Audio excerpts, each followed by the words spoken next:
In this video I'm going to be looking at the way in which the British Brainwashing Corporation, the BBC, is rewriting history, and in particular I'm going to look at a programme that I saw tonight which is about the 70s. But prior to that I would like you to think about the statement which was recently made by a Conservative MP called Nadine Dorries. Are they still, in your opinion, two posh boys who don't know the price of milk? Unfortunately, I think that not only are Cameron and Osborne two posh boys who don't know the price of milk, but they're two arrogant posh boys who show no remorse, no contrition, and no passion to want to understand the lives of others. So the question is, are they two posh boys who don't know the price of milk? Well, I think the answer is definitely yes. And I've talked before about the fact that MPs don't buy their own food, so they can't possibly know the price of milk. So I think she's right about this. But I think there's much, much more to it than that. I don't think it's just a case of David Cameron and George Osborne being two posh boys who don't know the price of milk. I think they are apparatchiks who are working for an elite which has a very, very sinister agenda. And once you start to see that agenda, you will see it in many of the programmes that are being pushed out by the BBC, which is the organ of the establishment, which is brainwashing the people. And I'm going to try to show you this with this particular programme, which I saw 3/4 of tonight before the iPlayer that I was watching packed in. Now, as I've said before, when you're in the Matrix, you can't really see this, but once you remove yourself, you start to see what the real agenda is. And what I've done here is I've tried to summarise what I think was the real agenda behind the programme that I watched tonight.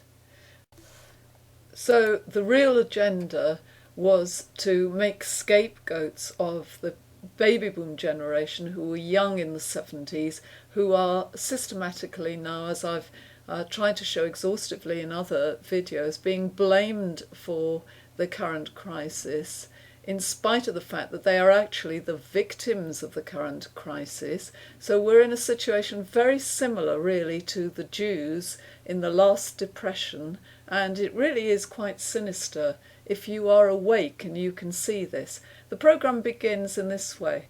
What were you doing in the 70s? Were you on a shopping spree? Worrying about the world? No, obviously not. Trying to save the planet? No, obviously not. You were being totally irresponsible. That's the idea, and that's what they're trying to get through to the young, so that they get the young to hate people who are pensioners. Trying to see in the dark? That's a little jibe at the fact that the lights went out in the 70s. Enjoying the sexual revolution. So you were having a wonderful time, and the young people now are not having a wonderful time. That is the message that they are trying to get across, and they're doing it repeatedly, so people are being brainwashed. So the first item, were you on a shopping spree, is really disgusting. I am absolutely disgusted with the BBC. I mean, it's such a distortion. They talk about a few people borrowing some money on hire purchase to buy essentials, I may add, things like washing machines. That was what happened in the 70s. And, you know, that is being compared with the credit card boom that we now see. Credit cards did come in the 70s, I believe, but, you know, they weren't widely used to borrow money, certainly not. The real credit shopping spree began in the late 80s and 90s. It was not in the 70s, and that is a complete lie. I'm going to tell you what it was like in the 70s, because I lived through the 70s and I was young during the 70s in my first job. And what happened with me was I didn't spend any money. I didn't go on holiday, I didn't spend a lot of money or anything like that. But just in my first job, I had difficulty making ends meet.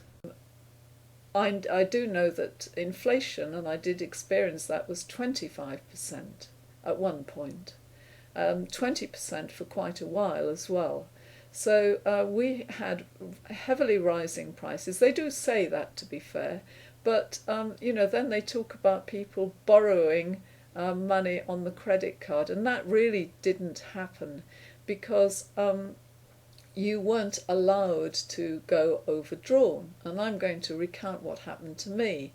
When I had my first job, and I didn't find it that easy to make ends meet, and I would go overdrawn just by a few pounds at the end of every month. And I received a letter from the bank manager very promptly saying, I can still remember the words he used. He said, you appear to be going overdrawn at the end of every month, by which you appear to anticipate your salary. And I was sent for and told not to do that again, and I had to stop doing it, and I had to learn to be a bit more responsible. But I wasn't, buying luxuries or anything like that. I want to make that clear. But that was what it was really like in the 70s. We weren't borrowing money right, left and centre at that time. That is just such a lie, such a distortion. BBC, you should be ashamed of yourself.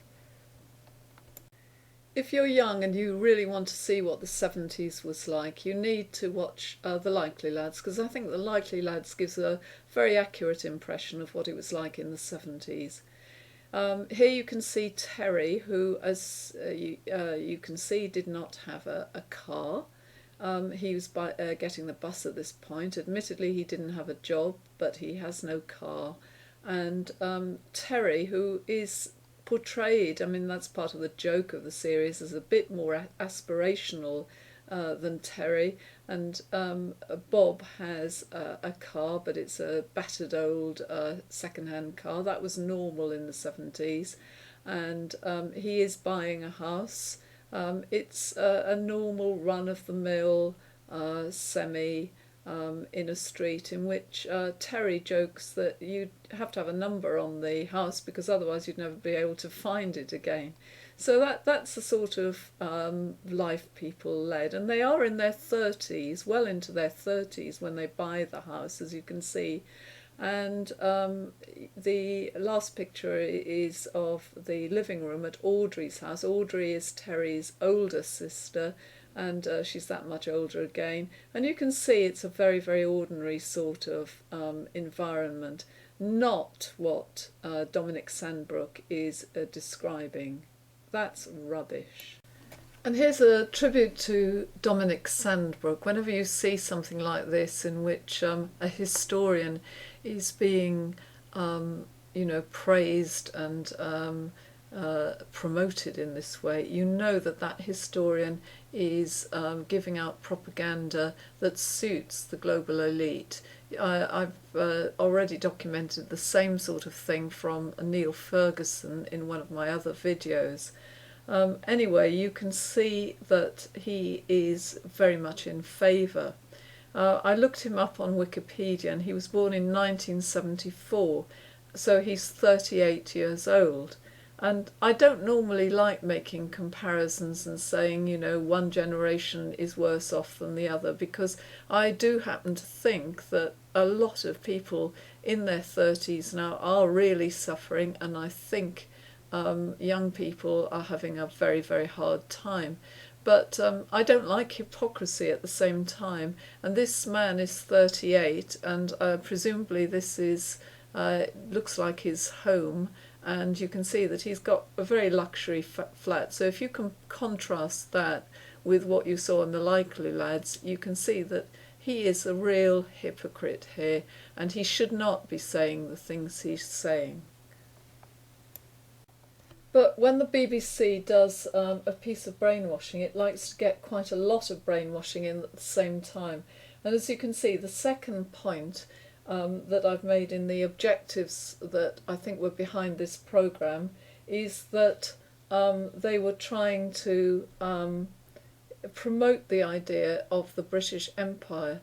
I've documented in another video, Education for World Government, how Neil Ferguson has been used for that, and I've also noticed the programme by Jeremy Paxman about empire, and you'll see the word empire is being used at every opportunity in the media. Once you know this is happening, you'll start to see it, and you can see all the sort of flag waving that there was in the video. And also it said, at the beginning it said, the last fantasies of imperial greatness were finally blown away. Now, this is ridiculous.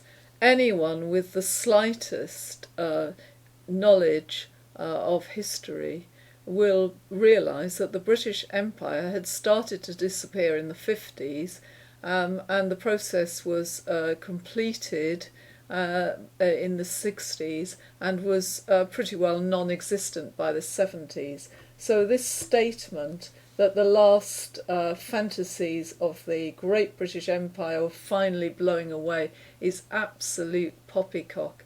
All of this is rubbish, really is. But you have to ask yourself the question, why are they promoting empire in this way? And I don't know the answer to that. I mean, it could be that they're trying to soften us up for war in various countries while they go in to get the resources, and it could also be because they are softening us up for world government. The BBC really know how to play on people's emotions. So what they do is they introduce Idi Amin, and they show him commiserating with Heath at the height of the crisis and saying how sorry he is that Britain is suffering. He's being obviously very sarcastic, and he offers money to Britain, which of course British people would find really humiliating. So it would make them wish that they had the empire back. I actually think this is absolutely appalling brainwashing. And the other point that's being made in the programme is about the working class. The miners are portrayed here as greedy. I don't think that was the case, but that was certainly the propaganda that came out at the time in the 70s.